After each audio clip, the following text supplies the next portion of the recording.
মিনহা খালাকনাকুম ওয়া ফিহা নুঈদুকুম ওয়া মিনহা নুখরিজুকুম তারাতান উখরা। আল্লাহ তাআলা বলেন মিনহা খালাকনাকুম ওয়া ফিহা নুঈদুকুম ওয়া মিনহা নুখরিজুকুম তারাতান উখরা। আল্লাহ তাআলা আয়াতের মধ্যে বলেন এই মাটি থেকে তোমাদের সৃষ্টি করা হয়েছে, আবার সেই পুনরায় এই মাটিতে তোমাকে যেতে হবে, আবার সেই মাটির মধ্যে কবরের মধ্যে তোমাকে তোলা হবে।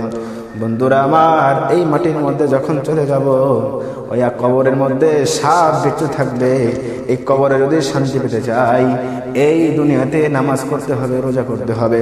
সোনার বাইরে আমার বন্ধুগণ আমার, এই দুনিয়া এত নিষ্ঠুর, এত নিষ্ঠুর। যখন একটি মানুষ কবরের মধ্যে চলে যাবে, তখন আল্লাহ তাআলা বলবেন মান রব্বুকা মান দীনুকা ওয়া নাবিয়ুকা, তোমার রবকে, তোমার দিন কি, তোমার নবীকে। এই প্রশ্নের যখন উত্তর দিতে পারবো, আমি আপনি হয়ে যাব সফলকামী।